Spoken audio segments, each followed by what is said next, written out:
Students, आज हम पढ़ेंगे टाइप्स ऑफ रेप्लिकेशन के बारे में, यानी कि रेप्लिकेशन की कितनी टाइप्स हैं, उनके कितने एग्जाम हैं। सबसे पहले हम देख लेते हैं कि वर्ड रेप्लिकेशन जो है इसका क्या मतलब है। रेप्लिकेशन जो वर्ड है वो निकला है रेप्लिका से, और रेप्लिका जो वर्ड है अगर हम उसका मीनिंग देखें कि इसमें से जो रेप्लिका वर्ड है उसका क्या मतलब है, तो रेप्लिका का मीनिंग जो है इंग्लिश में कहते हैं कॉपी को। और रेप्लिकेशन में क्या होता है, ये जो हम रेप्लिकेशन पढ़ रहे हैं ये हम डीएनए रेप्लिकेशन पढ़ रहे हैं, यानी कि डीएनए रेप्लिकेशन की क्या टाइप्स हैं। और डीएनए की अगर हम बात करें कि डीएनए क्या है, तो डीएनए जो है वो विरासती मादा है, यानी कि हेरिडिटी मटेरियल है, और जितने भी लिविंग ऑर्गेनिज्म हैं उनके अंदर जो उनकी विरासत है उसको कंट्रोल जो है वो डीएनए कर रहा होता है। अब यहाँ पे ये जो हम अपने सामने डायग्राम देख रहे हैं ये डीएनए मॉलिक्यूल दिखाया गया है, और ये जो डीएनए है ये आप देख सकते हैं कि ये इस तरह से हेलिक्स की शक्ल में मौजूद होता है, और ये डबल हेलिक्स होता है। एक जो है वो ये है और दूसरी जो है वो ये है। इसका मतलब है कि ये दो जो है ये हेलिक्स स्ट्रैंड है, और डीएनए जो है वो डबल हेलिक्स की शक्ल में होता है। अब डीएनए की रेप्लिकेशन में क्या होता है कि डीएनए जो है वो अपनी कॉपी प्रोड्यूस करता है, और ये कॉपी जो है ये किस तरह से प्रोड्यूस करता है, इसके लिए मुख्तलिफ किस्म की इसकी टाइप्स हैं और मुख्तलिफ किस्म के मॉडल्स पेश किए गए थे। सबसे पहले अगर हम बात करें कि बेसिक जो रेप्लिकेशन का मैकेनिज्म है, अगर हम उसे ब्रीफ 2-3 लाइंस में देखना चाहें कि किस तरह से होता है, तो सबसे पहले जो डीएनए मॉलिक्यूल होता है वो अनवाइंड होता है। अनवाइंड का क्या मतलब होता है, अनवाइंड का मतलब होता है कि वो खुलता है। यहाँ पे अगर आप देखें तो ये जो है ये डीएनए मॉलिक्यूल यहाँ पे इंटैक्ट है, यानी कि बंद है, इसके अंदर ये खुला हुआ नहीं है। लेकिन जब इसने रेप्लिकेशन करनी होती है, अपनी कॉपी प्रोड्यूस करनी होती है, तो ये अनवाइंड हो जाता है। अब जब ये अनवाइंड हो जाता है उसके बाद क्या होता है कि इसके अंदर अनजिपिंग होती है, और अनजिपिंग का क्या मतलब होता है कि इसके अंदर जो इसकी बेस पेयर्स मौजूद हैं, ये जो आपको नजर आ रही हैं अल्फाबेट्स 4 किस्म के A, G, C और T, ये क्या है, ये इसके बेस पेयर को शो कर रही हैं, और ये बेस पेयर जो है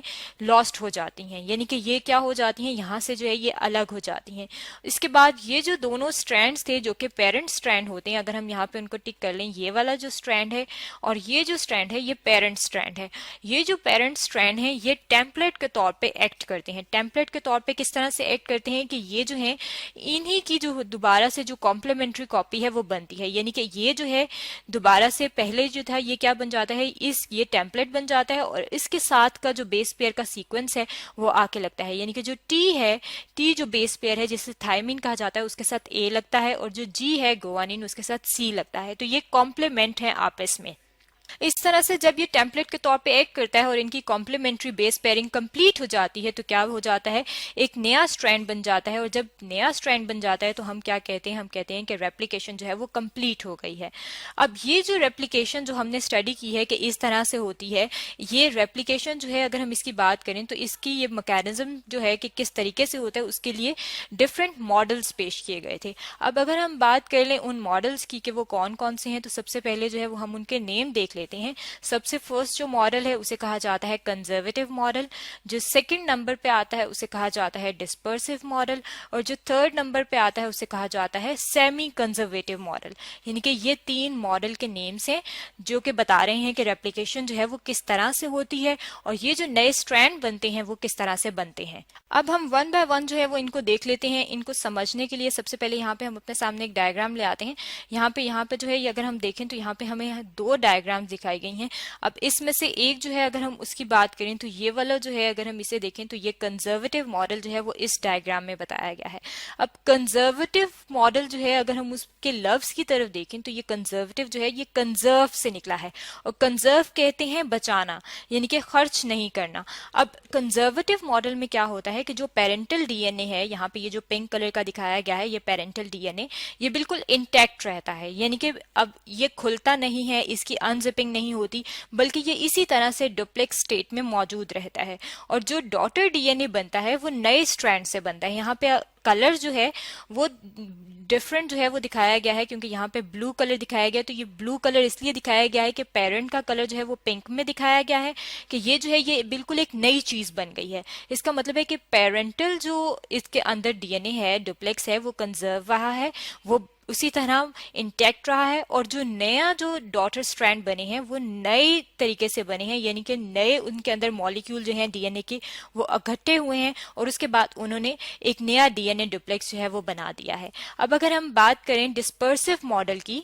तो डिस्पर्सिव मॉडल जो है ये इसका जो अगर हम वर्ड की तरफ देखें, डिस्पर्सिव जो है वो इंग्लिश का वर्ड है डिस्पर्स, उससे निकला है। और डिस्पर्स का क्या मतलब होता है कि फैल जाना, इधर उधर फैल जाना। अब डिस्पर्सिव मॉडल में क्या होता है कि ये जो डुप्लेक्स है, अगर हम उसके बेसिक यूनिट की बात करें कि ये डीएनए किससे मिलकर बना होता है, तो ये मिलकर बना होता है न्यूक्लियोटाइड फ्रेगमेंट से। अब डिस्पर्सिव मॉडल में क्या होता है कि ये अगर आप देखें यहाँ पे पेरेंटल डीएनए मौजूद है, ये जो है इसके न्यूक्लियोटाइड फ्रेगमेंट्स होते हैं वो डिस्पर्स हो जाते हैं, और जब वो डिस्पर्स हो जाते हैं तो दोबारा से वो असेंबल होते हैं, यानी कि दोबारा से वो जमा होते हैं। और जमा इस तरह से होते हैं कि कुछ जो है वो नए फ्रेगमेंट न्यूक्लियोटाइड के जमा होते हैं और कुछ जो है वो पेरेंटल जमा होते हैं। इसलिए यहाँ पे अगर आप देखें तो आप देख सकते हैं कि ये जो डुप्लेक्स के दोनों स्ट्रैंड हैं उनमें एक स्ट्रैंड में कहीं पे पिंक कलर है, कहीं पे ब्लू कलर है। जहाँ पे पिंक है इसका मतलब है कि ये पेरेंटल यहाँ पे न्यूक्लियोटाइड फ्रेगमेंट मौजूद है, और जहाँ पे ब्लू है उसका मतलब है कि ये न्यूक्लियोटाइड फ्रेगमेंट जो है ये न्यू है, और इन्होंने मिलकर एक स्ट्रैंड बनाया और इसी तरीके से दूसरा स्ट्रैंड बनाया, और ये दोनों जो है आपस में डुप्लेक्स बना रहे हैं,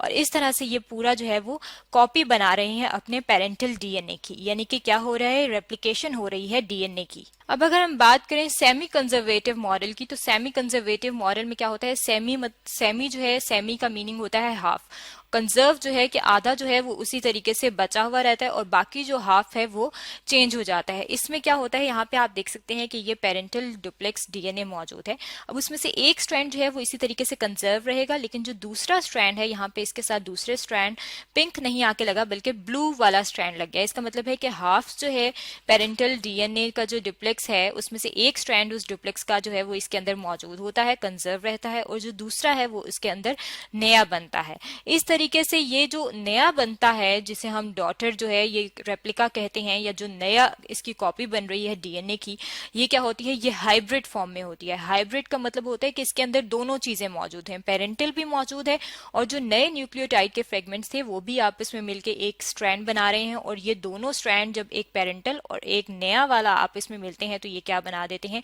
ये डीएनए डुप्लेक्स बना देते हैं, और इस तरह से डीएनए की जो है वो कॉपी बनना शुरू हो जाती है। ये जो तीनों मॉडल से इन तीनों में ये बताया गया था कि किस तरह से डीएनए जो है वो अपनी कॉपी बनाता है, यानी कि अपनी रेप्लिका बनाता है, यानी कि रेप्लिकेशन करता है। ये तो था टाइप्स ऑफ रेप्लिकेशन के बारे में जो कि आज हमने स्टडी किया है।